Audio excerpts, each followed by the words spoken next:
एक बार नारद जी वैकुंठ आए तो उन्होंने देखा कि महाविष्णु चित्र बनाने में मग्न हैं और आसपास शिव, ब्रह्मा इत्यादि अगणित देवता विष्णु का कृपाकटाक्ष पाने के लिए लालायित खड़े हैं। किंतु विष्णु को उनकी ओर देखने का अवकाश नहीं। चित्रलीन विष्णु ने नारद को भी नहीं देखा।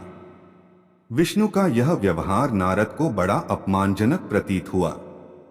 वे आवेश में विष्णु के समीप गए और पास ही खड़ी लक्ष्मी जी से उन्होंने पूछा, आज इतनी तन्मयता के साथ भगवान किसका चित्र बना रहे हैं?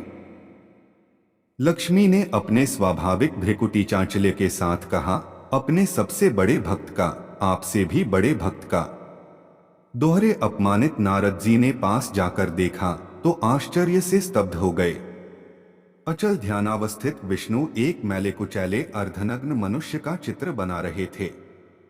नारद जी का चेहरा क्रोध से तमतमा गया। वे उल्टे पांव भूलोक की ओर चल पड़े। कई दिनों के भ्रमण के बाद उन्हें एक अत्यंत घिनौनी जगह पर पशु चर्मों से घिरा एक चर्मकार दिखाई दिया, जो गंदगी और पसीने से लथपथ चमड़ों के ढेर को साफ कर रहा था।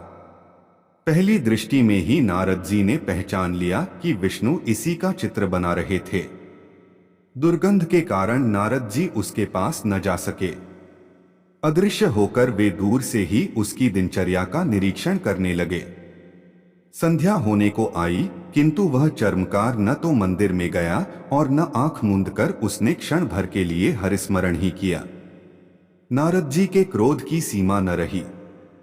एक अधमाधम चर्मकार को श्रेष्ठ बताकर विष्णु ने उनका कितना घोर अपमान किया है।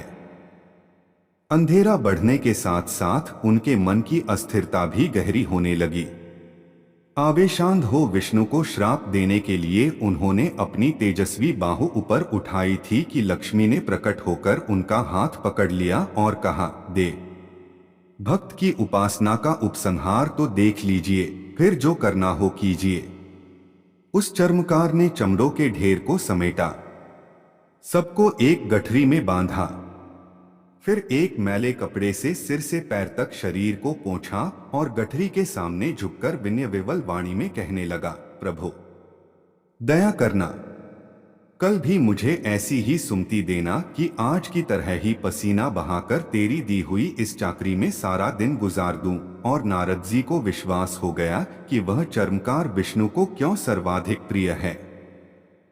अर्थात जो मानव अपनी आजीविका को ही प्रभु की कृपा मानकर तल्लीन होकर काम करे वही उनको प्रिय होता है।